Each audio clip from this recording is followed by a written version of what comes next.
दोस्तों, मेडिकल छात्रों के जो अभिभावक हैं वो अपनी सारी गाड़ी कमाई अपने बच्चों की शिक्षा पे लगाते हैं और मेडिकल जो सेक्शन है, मेडिकल विभाग जो है, यहाँ तो काफी पैसे की आपको जरूरत पड़ती है। फिर भी हम इस विषय पर खासतौर पर हम असलम खान साहब से बात करना चाह रहे हैं। असलम खान साहब WPI के एक विदर्भ के एक पदाधिकारी भी है, मानव उन्नति मार्ग के प्रेसिडेंट भी हैं और तमाम वो सामाजिक विषयों पर अपने विचार रखते हैं। तो हम असलम खान साहब का स्वागत करते हैं और हम जानना चाहते हैं कि भारत में मेडिकल जो विभाग है, मेडिकल सेक्शन है, जो शिक्षा हो रही है, जो बच्चे वहाँ शिक्षा ग्रहण कर रहे हैं, तो उनमें क्या परेशानियां हैं, क्या ऐसे मुद्दे हैं जो अभिभावक के सामने पेश आते हैं। सच 24 सैयद जावेद साहब, जैसा कि आपने बताया कि हमारा आज का विषय है मेडिकल शिक्षा, तो मैं आपको बताता चलूं हमारे देश में टोटल 743 ज़िले हैं और टोटल सरकारी मेडिकल कॉलेज की जो संख्या है वो 381 है और 291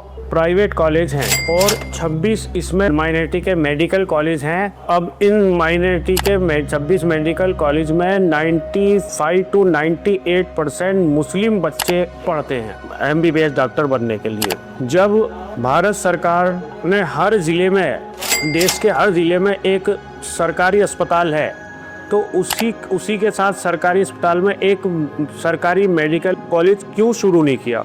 अगर हम गुणनखंड करें तो 2 ज़िलों में एक मेडिकल कॉलेज आता है। अच्छा। जबकि हमारे जो देश में जो ज़िले हैं, एक ज़िले की आबादी तो एवरेज लगाएंगे, प्रत्येक ज़िले की आबादी 35 लाख है भारत में जितने भी ज़िले हैं। अब सरकारी मेडिकल कॉलेज में बच्चों का दाखिला होना तो एक सपना देखने जैसा है, क्योंकि अलग अलग कैटेगरी है उसकी और उसके अलग अलग टारगेट। मैं बिलोंग करता हूँ माइनॉरिटी से और माइनॉरिटी में भी जो सबसे बड़ा रेशियो है मुस्लिम माइनॉरिटी का। तो मैं आपके चैनल के माध्यम से बताना चाहूँगा, पहले तो प्राइवेट मेडिकल कॉलेजों की एक टोली तैयार करी मेडिकल शिक्षा के नाम पर। देश मेडिकल डॉक्टर बनने वाले और मेडिकल की शिक्षा ग्रहण करने वाले उन भावकों को लूटने की एक टोली तैयार करी, जिन्हें हम प्राइवेट मेडिकल कॉलेज कह सकते हैं। अच्छा। उनकी कोई इंतहा नहीं है, उनकी कोई सीमा नहीं है। 85% बच्चे जो नीट के माध्यम से आते हैं और सरकारी नॉर्म्स के हिसाब से उनको एडमिशन मिलता है 85% बच्चों को। ये सरकार गाइडलाइन तय करती है 85% को, लेकिन ये जो 15% जो प्राइवेट मेडिकल कॉलेजों का जो कोटा है उसको NRI कोटा भी बोलते हैं, मैनेजमेंट कोटा भी बोलते हैं। उसमें उनकी मर्जी, वो डोनेशन के नाम पे टेबल के नीचे से 5 करोड़ ले लें, 10 करोड़ ले लें। खैर, हम बात करते हैं माइनॉरिटी मेडिकल कॉलेज की।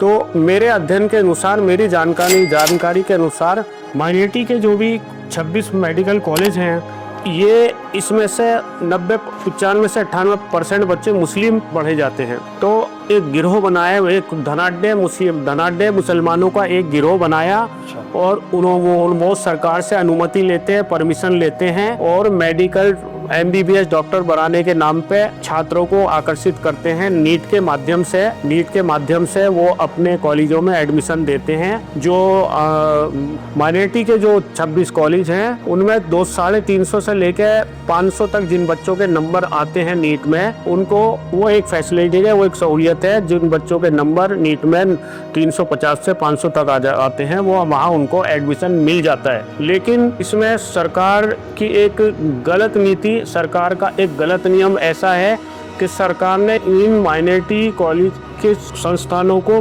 खुली छूट देती है अभिभावकों को लूटने के लिए। मेरी जानकारी के अनुसार जो 26 माइनॉरिटी के जो कॉलेज हैं, मेडिकल कॉलेज हैं, उसमें न्यूनतम फीस सालाना, जालना में एक बदनापुर है, वहाँ 8 लाख रुपए सालाना फीस है और हाईएस्ट फीस केरल में तिरुवनंतपुरम में एक मेडिकल कॉलेज है, उसमें 27 लाख रुपए सालाना फीस है। अब आपके इस चैनल के माध्यम से मैं देश की जनता को और विशेष तौर पर मुस्लिम समाज को जगाना चाहूँगा और बताना चाहूँगा कि जो कम्युनिटी आर्थिक तौर पर दलित समाज से भी ज़्यादा पिछड़ी है, स्ट्रक्चर कमेटी के आयोग के अनुसार वहाँ फीस स्ट्रक्चर से कैसे मुसलमान अपने बच्चों को MBBS डॉक्टर बनाने का सपना देख सकते हैं। ठीक है, मैं आपके इस चैनल के माध्यम से सरकार तक अपनी बात पहुंचाना चाहता हूं। भारत सरकार के वो जिम्मेदार स्वास्थ्य मंत्रालय जो इनको अनुमति देते हैं इन मेडिकल कॉलेजों को, वो एक बार इस पे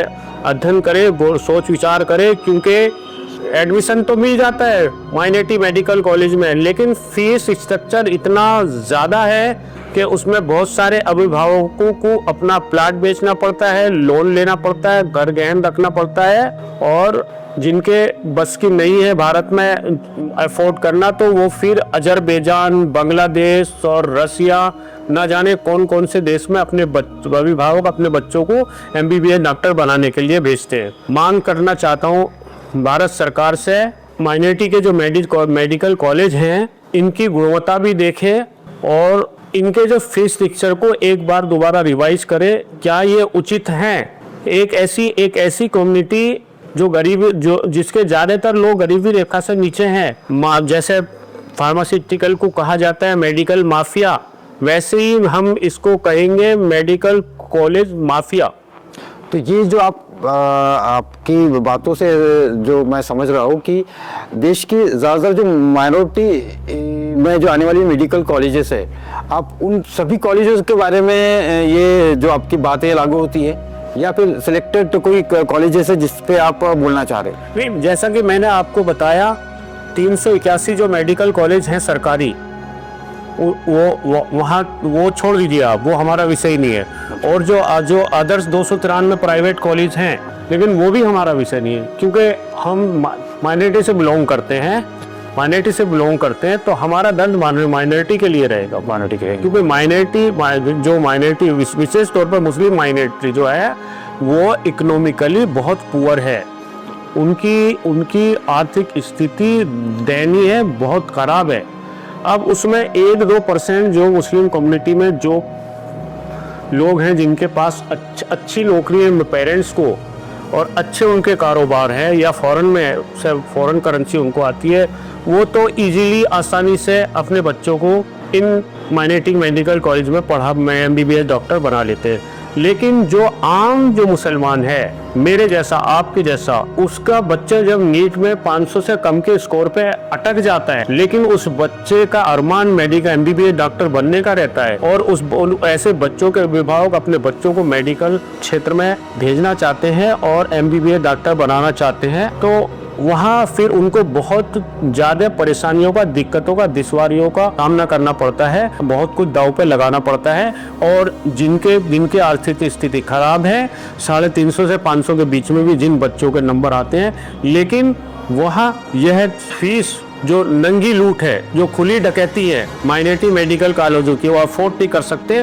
वो बच्चे मन महसूस के रह जाते हैं, और वो फिर हमारे बच्चे वो किसी दूसरे फील्ड को चुनते मेडिकल से वो अपने आप को वंचित कर लेते हैं और किसी अन्य फील्ड में चले जाते हैं। दोस्तों, जब ऐसे प्राइवेट कॉलेजेस में जो बच्चे MBBS करते हैं भारी भरकम फीस भरकर, और वहाँ से शिक्षा ग्रहण करके जब वो जनता की सेवा करते हैं, तो उस वक्त लोगों का नजरिया क्या होता है उन डॉक्टरों के विषय में?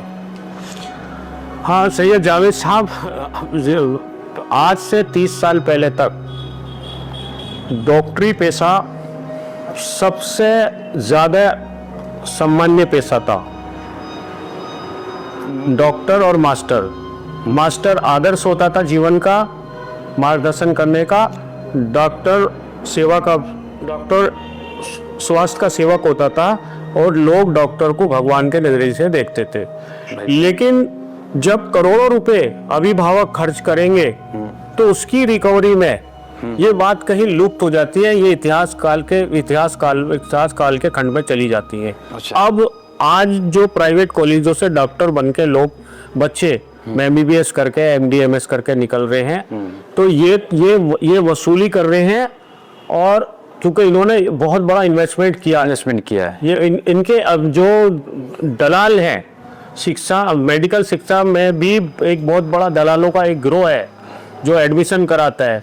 वो काउंसलिंग करते हैं, वो ऐसी काउंसलिंग करते हैं अभिभावक की कि ये इन्वेस्टमेंट है, इन्वेस्टमेंट बताते हैं। तो वो इन्वेस्टमेंट को निकालने के लिए जो डॉक्टर हैं, वो उनके अंदर से दया का भाव खत्म हो जाता है, और वो टोटली अपने पेशेंट को एक ग्राहक के तौर पर देखते हैं, और जिस छुरी से चाहे उस छुरी से मरीज सकते। तो ये कुछ सवाल है, ये जनता के सवाल है, लोग विचार करते हैं, बात करते हैं, लेकिन बात वही आती है कि अगर महंगी शिक्षा अगर होती है तो ये सब चीजें हमारे सामने उसका रिजल्ट मिलता है। तो दोस्तों, आपको ये डिस्कशन आपको कैसा लगा? हमारे YouTube चैनल पे अगर आप देख रहे हो तो YouTube चैनल के कमेंट्स बॉक्स में अपने विचार जरूर रखें, और ऐसी वीडियो को देखने के लिए हमारे चैनल को लाइक करिए, शेयर करिए, सब्सक्राइब करिए, फॉलो करिए। देखते रहिए सच 24 चैनल।